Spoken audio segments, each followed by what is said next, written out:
એક એવી સરકારી નોકરી કે ભરતી જેની હું તમને માહિતી આપવાનો છું, જે હજારો યુવાનોનું ભવિષ્ય બદલી શકે છે. પણ મોટાભાગના લોકોને આ ભરતી વિશે સાચી માહિતી છે જ નથી. તો તમારી એક પણ મિનિટ બગાડ્યા વગર હું તમને પોલીસ ભરતીની સંપૂર્ણ માહિતી આ વિડીયોમાં આપી દઈશ. ગુજરાત પોલીસ બોર્ડ દ્વારા ભરતી. ગુજરાત પોલીસ દળ વર્ગ 3ની જગ્યાઓની સીધી ભરતી ભરવા માટે અગત્યની જાહેરાત. ગુજરાત પોલીસ દળમાં વર્ગ 3 સંવર્ગની નીચે મુજબની 13,591 ખાલી જગ્યાઓ માટે ભરતી જાહેર થઈ ગઈ છે. જગ્યાઓ ભરતીના નિયમ મુજબ સીધી ભરતીથી ભરવા માટે ગુજરાત પોલીસ બોર્ડ દ્વારા ફક્ત ઓનલાઈન અરજીઓ મંગાવવામાં આવનાર છે.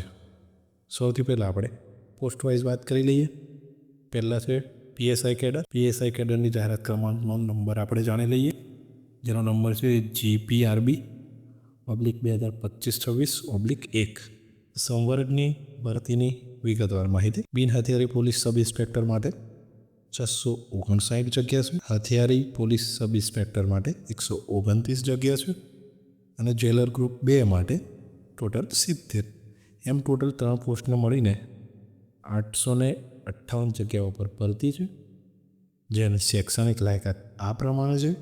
આપણે એકવાર નોટિફિકેશન પ્રમાણે જોઈ લઈએ. Process: bachelor degree obtained from any university established and incorporated by under Central State Act, India, any other educational institute recognized such for declared to be deemed a university under Section 3 of the University Grant Commission Act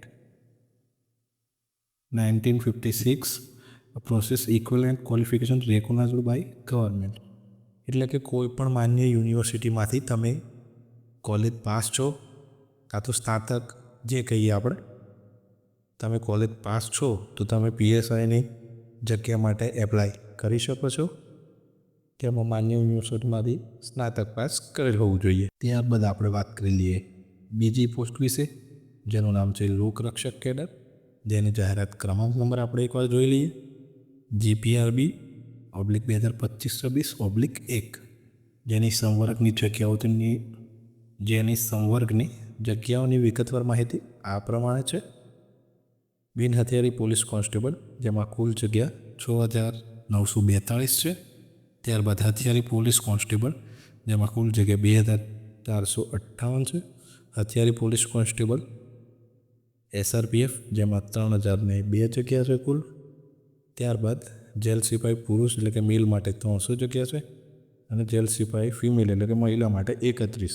આમ કુલ મળીને 12,733 જગ્યા લોકરક્ષક કેડરમાં થાય છે. ત્યારબાદ લોકરક્ષક કેડરની આપણે શૈક્ષણિક લાયકાતની વાત કરી લઈએ તો પહેલાં નોટિફિકેશન પ્રમાણે આપણે જોઈ લઈશું. તો have passed the higher secondary school certificate examination from secondary and higher secondary education board or process equivalent qualification recognized such by ધોરણ 12 ગવર્મેન્ટ. એટલે કે જો તમે ધોરણ 12 પાસ કરેલું છે અને તમે લોકરક્ષક કેડરમાં ફોર્મ ભરવા માંગો છો તો તમે ભરી શકો છો.